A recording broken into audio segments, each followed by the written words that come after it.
seat of a bench and striking it with his right foot and then his left, pushed off from the top of the seat back and sailed like a deer over the soot-darkened park wall. Knowing extremely well the ground ahead, he put everything into his leap and stayed in the air so long that the doorman and little boy felt the pleasure of flying. The effect was marvelously intensified by the fact that, because of their perspective, they never saw him touch down. "He does that almost every day," the doorman said. "Even in the dark, even when the bench is covered with ice, even in a snowstorm. I saw him do it once in a heavy snow, and it was as if he disappeared into the air. Every goddamn morning." He looked at the boy. "Excuse me. And in a suit, too." The little boy asked the doorman, "Does he come back that way?" "No, he just walks up the street." "Why?"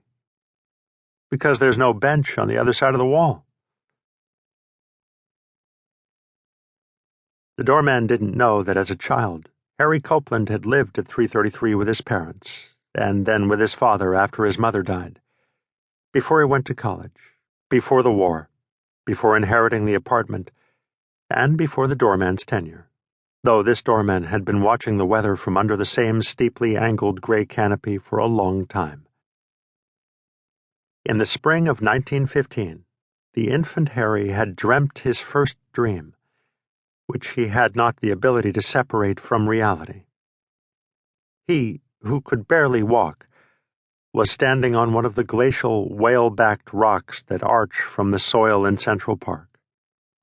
Suddenly, by neither his own agency nor his will, as is so often the lot of infants, he was lifted, though not by an invisible hand, and conveyed a fair distance through the air from one rock to another.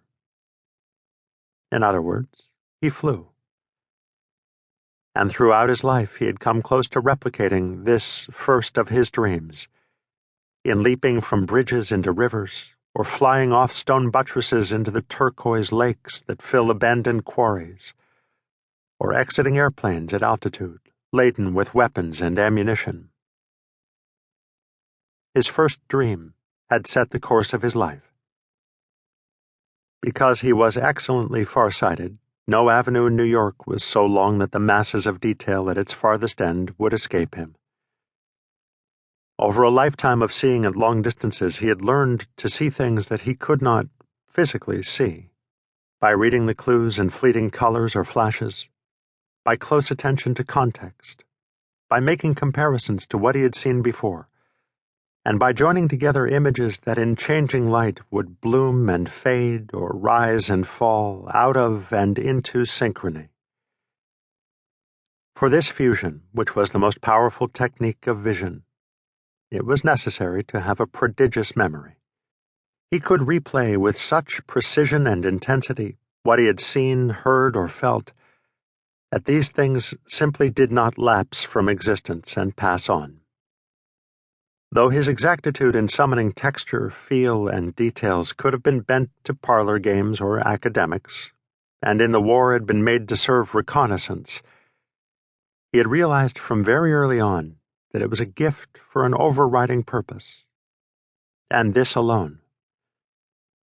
For by recalling the past and freezing the present, he could open the gates of time, and through them see all allegedly sequential things as a single masterwork with neither boundaries nor divisions. And though he did not know the why and wherefore of this, he did know, beginning long before he could express it, that when the gates of time were thrown open, the world was saturated with love. This was not the speculation of an aesthete or a theory of the seminar room. For this he had seen with his own eyes, even amid war, darkness, and death. To see and remember life overflowing and compounding upon itself in such vivid detail was always a burden.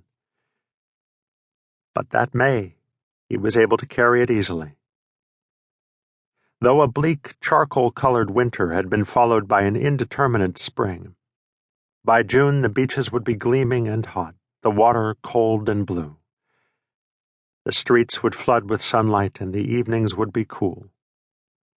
Women had emerged from their winter clothes, and one could see the curve of a neck flowing into the shoulders, actual legs exposed to the air, and a summer glow through a white blouse.